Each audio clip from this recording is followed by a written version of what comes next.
factor from coast to coast. And we're really proud of what we're building there. We've got in-depth quality coverage, not just game stories, not just breaking news or features. We have it all for 40% off, $2.99 a month. That's theathletic.com/JonPod, all lowercase, JONPOD. And we'll tell you about our other sponsor, SodaStick, sodastick.com here in a minute. And if you ever want to order anything from SodaStick, use the promo code YouBetcha. Thanks. We want to do a little ad break there so we can really concentrate on Twitter questions right now. 5-hole this with a showing of a Kogi.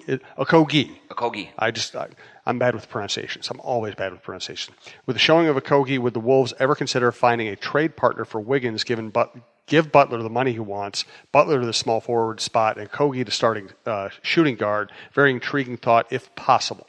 Yeah, it's everyone's very excited about Josh Okogie right now, and rightfully so. He's playing very well, especially defensively, especially in the energy parts. And these are two things that Andrew Wiggins has long kind of been lacking in, or has left people wanting. And so you look at what he's bringing to the table, and it's very promising. I think Tom Thibodeau and Scott Layden, for the criticism that they've gotten, that was a very good pick. It was. And so I think eventually he can turn into starting caliber player in this league.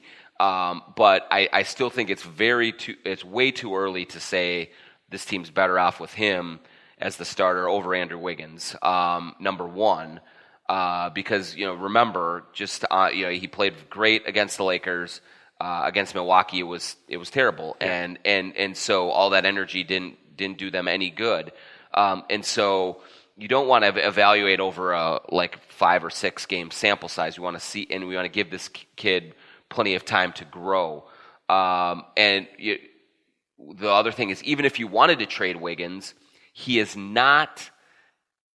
He doesn't have a very high value right now. I mean, his contract, he started a 5-year, $148 million deal. He has not produced to the level of that contract. So that means that if you ship him out, you're not going to get great value in return at this point. And so one thing that I will say, though, in terms of changes that could be considered and made, is when Wiggins comes back, Josh Okogie has not been in the rotation while Wiggins is healthy. I think he needs to be in the rotation and helping and playing, whether that's reducing some minutes for Rose or just finding other ways to get him on the court. He deserves that. And so we have seen Tom Thibodeau in recent years, when Tyus Jones has played really well in the wake of an injury, when Bjelica played really well in the wake of an injury, when that healthy player returns, it goes right back to square one. And so that has created some frustrations with some of the players. But I think in this case, whenever Wiggs does come back, and I would think it's in the next game or two, I think Josh should stay there, should still get some time and still have a chance to help defensively and make those energy plays that he's really brought to the table. From Jeff German, how disappointed is Cat behind the scenes that Butler is still here? Who on the coaching staff is the probable interim coach if Glenn ever wises up and removes our biggest issue with this team? So for Cat, so through this whole thing, Cat has said publicly the right things and said that, hey, as long as Jimmy's here, we're going to make it. We're going to do our best to make it work. All of that, and I think in general, he's not as maybe upset as people might expect. You might think that he's just totally fed up with the situation, and it's all it's ridiculous, and he's throwing his hands up. I don't think he's there. I do think that the risk that Tom Thibodeau has taken, and really that the Wolves in general have taken by continuing to endure this situation, is they've essentially let Jimmy kind of run the show and do what he wants. And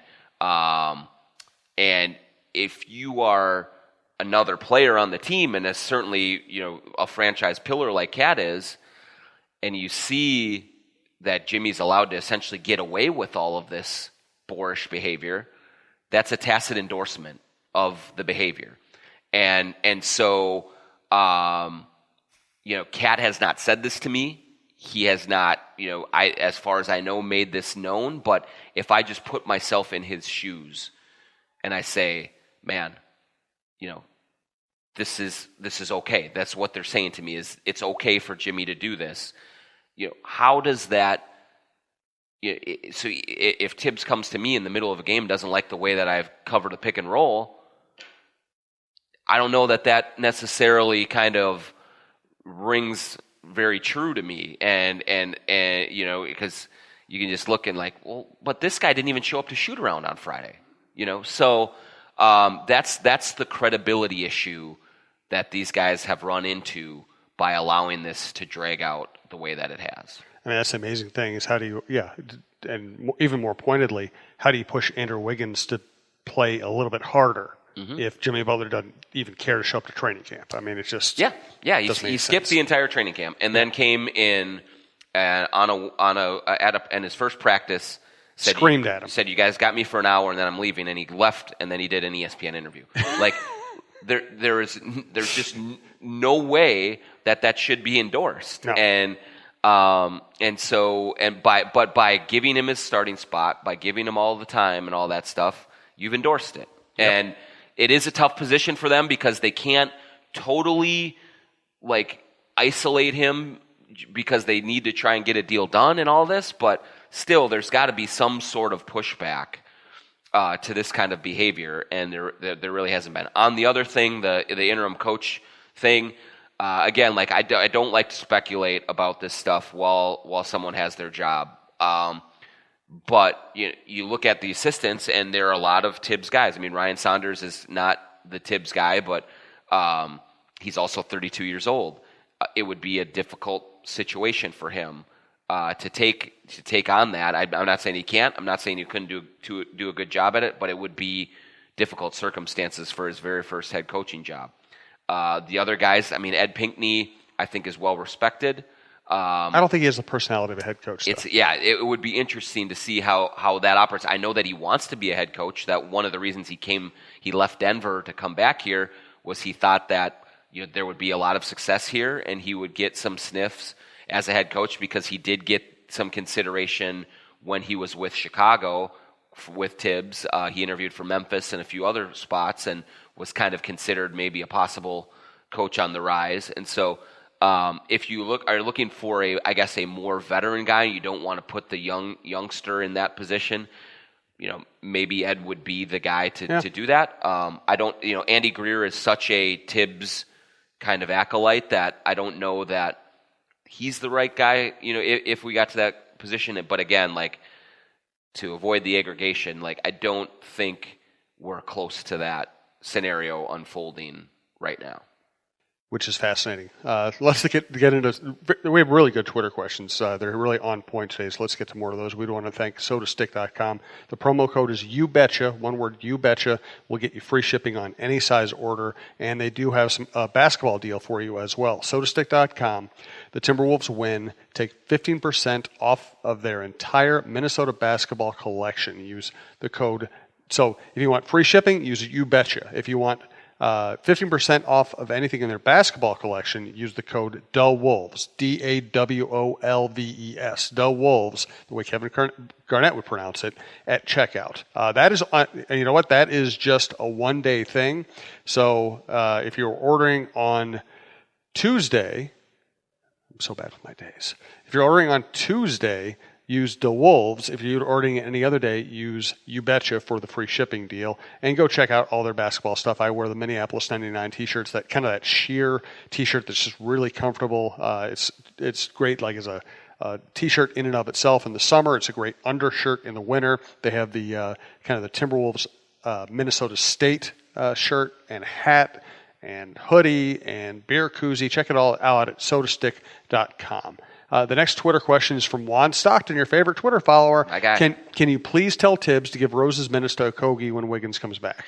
Well, I mean, here's the thing, and we all know this. We saw it in the game against the Lakers. Rose didn't play particularly well. 4 for 16, I think. He kind of was wild underneath the rim and things like that. But he was in the game to close the fourth quarter.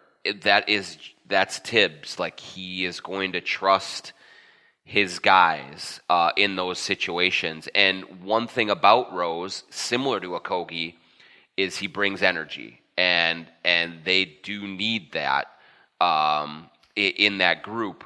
And so, I mean, you can absolutely make an argument, especially that Josh is maybe a little bit better defensively, and so maybe with how he had played earlier in the game, he deserved to be in there. But that's just not the way that Tibbs operates, and he's going to roll with his guys and ride with his guys, and so I don't see that changing really anytime soon. From Nathan Dalsing, is October 31st the day Jimmy gets traded to Houston? I think you've already answered that. Doesn't sound like anything's right imminent. Yeah, so the details about that is, I think Brandon Knight becomes eligible to be traded October 31st, and that's one of the things that would open up the avenue for that Houston deal to go. I will say, though, that I think as constituted, that four picks with Brandon Knight and Chris, I don't think that's going to be the deal if Houston is going to get Jimmy Butler. And so I don't know that October 31st is that necessary of a date. Like, I think that if the Rockets are going to get him, they're probably going to have to give up Eric Gordon and some sort of combination of picks. And I don't think it's going to be Brandon Knight coming back here. So that renders October 31st kind of moot in my eyes. From Andrew Martinez, when or if, and what's the scenario in which you see KBD seeing meaningful minutes this season? Yeah, it's hard because Tolliver's playing well right now, and so there hasn't been a whole lot of opportunities for him, and I don't think it's a case of he should be playing, because I mean they have that second unit that has played fairly well with Tyus, Rose, then Jimmy usually plays with that group, and Gorgie and Tolliver. And it's performed well, and so I just don't see that option. Now, if Jimmy gets traded, maybe Wiggins takes that Jimmy role with that second unit, and you roll that way, or maybe that changes the way that you rotate a little bit, and it does open up something for Keita. But the way that I see it right now, I don't see an issue with that second unit that Keita would necessarily just solve immediately. And so I don't think that you're going to see him in the rotation anytime real soon. Even if Jimmy gets traded, I think Tom is still going to want one of the starters with that second unit to kind of help the offense. And so it'll be kind of situational when he might get some run. If they're matchup-wise or things like that, you need a little more length and that he can bring to the table. But I think he's going to be on ice for a little while here. From Stephen Peshong, I hope I got your name right. Any steam to a Jeff Teague trade, or is it all just clickbait? Yeah, I don't think that there's any steam right now to a Teague trade. There was a lot of talk that if Miami delivered a package that included Goran Dragic, and the Wolves wanted that, which I don't think that they do, then you'd have to find a place for Teague. And there was talk about Phoenix. There was talk about other teams. Phoenix was reluctant to take on Teague in the early negotiations. Maybe that has changed now that they fired their GM, and maybe their owner gets a little more involved in some of the process and says, hey, we really, really need a point guard. Let's bring him on. That's a possibility, but so far I have no indications that there's anything close with Jeff Teague. From Kung Fu Swenny, he asked about the chemistry last night. I think you already addressed that. Also, will D Rose find a new move when he's going left besides the Rondo ball fake? Hey, dance with the girl that brought you, right? Yeah. So look, he there have been times where he's played very well this year, and he's given them that boost. He was a little wild offensively last night, and he kind of kept getting into the paint, and JaVale McGee was right there, and he kept just kind of trying to somehow push the basketball through his arms and into the hoop, and it really wasn't working all that well for him. But I think he had 7 assists and 7 rebounds too.